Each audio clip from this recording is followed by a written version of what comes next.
किसी को इस बुनियाद पर कि वो पढ़ा लिखा है और उससे आप 5 साल पहले वो किसी केस में पकड़ा गया था जो आज तक प्रूव नहीं हुआ है, वो अभी तक उसको वो गिल्टी नहीं है।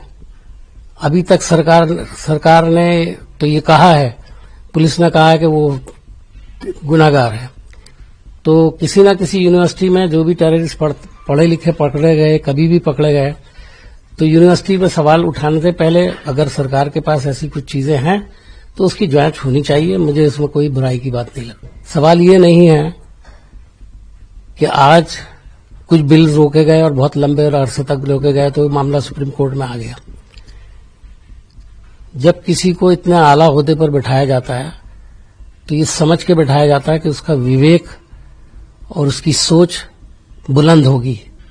जब भारत देश लिंचिंग शब्द जानता भी नहीं था तब दादरी में अखलाक का लिंचिंग किया गया था। 10 साल बीत गए, आज भी अखलाक का परिवार न्याय के इंतजार में है। कोई अब तक दोषी करार नहीं दिया गया। अब जाकर योगी आदित्यनाथ सरकार ने फैसला लिया है कि सामाजिक सद्भाव के लिए केस वापस लेना सही रहेगा। 10 साल पहले वाकया हुआ, उसके बाद कौन सा सामाजिक सद्भाव जो है वो खराब हुआ है।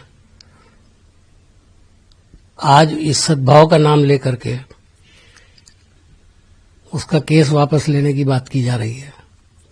मैं समझता हूं कि इसका फैसला हमें करने की जरूरत नहीं है, आवाम को करना चाहिए, जनता को खुद करना चाहिए कि क्या ऐसा हो सकता है कि किसी की लिंचिंग की जाए, उसको कत्ल कर दिया जाए और बाद में सरकार उसकी हिमायत में इस तरह खड़ी हो जाए।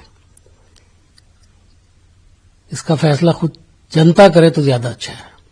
लेकिन सर लिंचिंग हुआ तो फिर कोई ना कोई दोषी है। तो जो असदुद्दीन ओवैसी सवाल उठा रहे हैं वो कितना जायज है कि भाई दोषी कौन है, दोषी क्यों नहीं पकड़ा गया?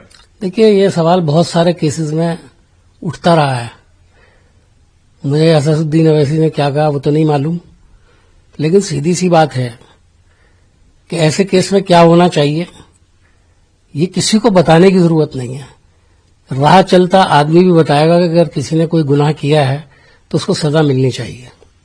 दूसरा सर, आजकल एक ट्रेंड सोशल डिबेट में है कि जो डॉक्टर्स और इंजीनियर्स हैं, जो वेल एजुकेटेड हैं, वो कैसे टेरर एक्टिविटी में शामिल हो रहे हैं। जब 2020 दिल्ली दंगे के आरोपी उमर खालिद और शर्जील इमाम को पेश किया गया अदालत में, तो ये तर्क दिया गया और ये कहा गया कि इनकी जो भड़काऊ भाषण है वो जमानत के लिए जमानत नहीं मिलना चाहिए। दिल्ली पुलिस की ओर से सोलिसिटर जनरल ने कोर्ट में ये बात रखी। क्या दिल्ली में कोई टेररिस्ट एक्टिविटी उस वक्त हुई थी?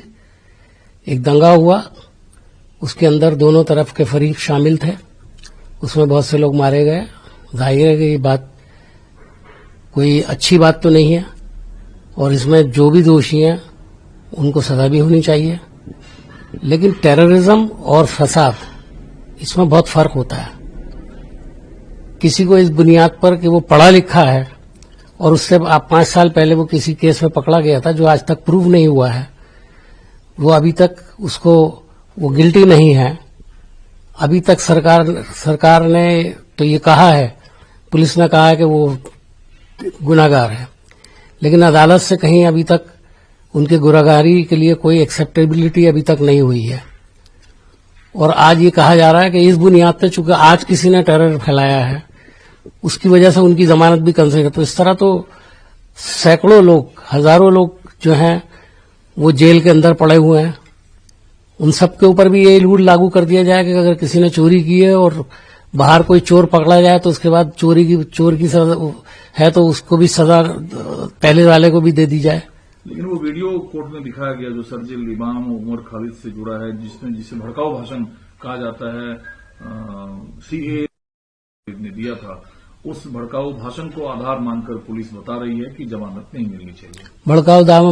भड़काऊ भाषण जो है वो तो कपिल मिश्रा ने भी दिया था, लेकिन आज वो मंत्री हैं, उनका भड़काऊ भाषण देखा पुलिस ने, जिसको पेशी आज तक नहीं किया गया उसको बाकायदा बाइज्जत बरी कर दिया गया उस केस से।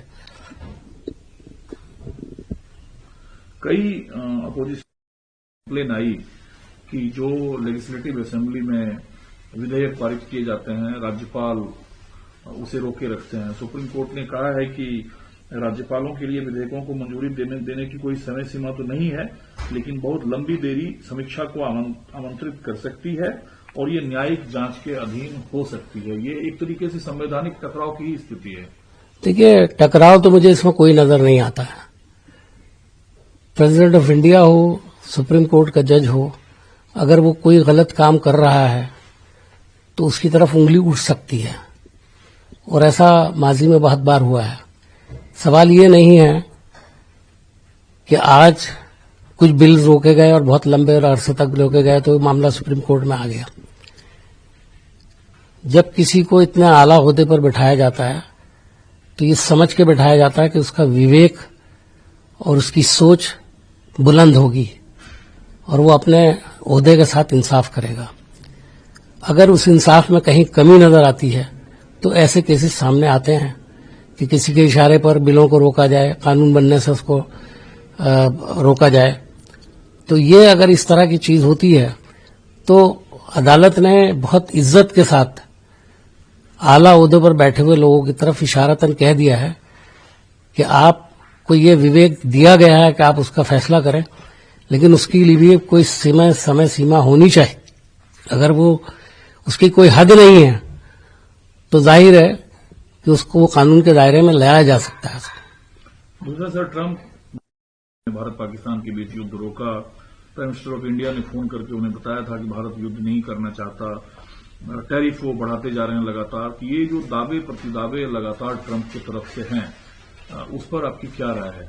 प्रतिदावे तो कहीं हुए ही नहीं है।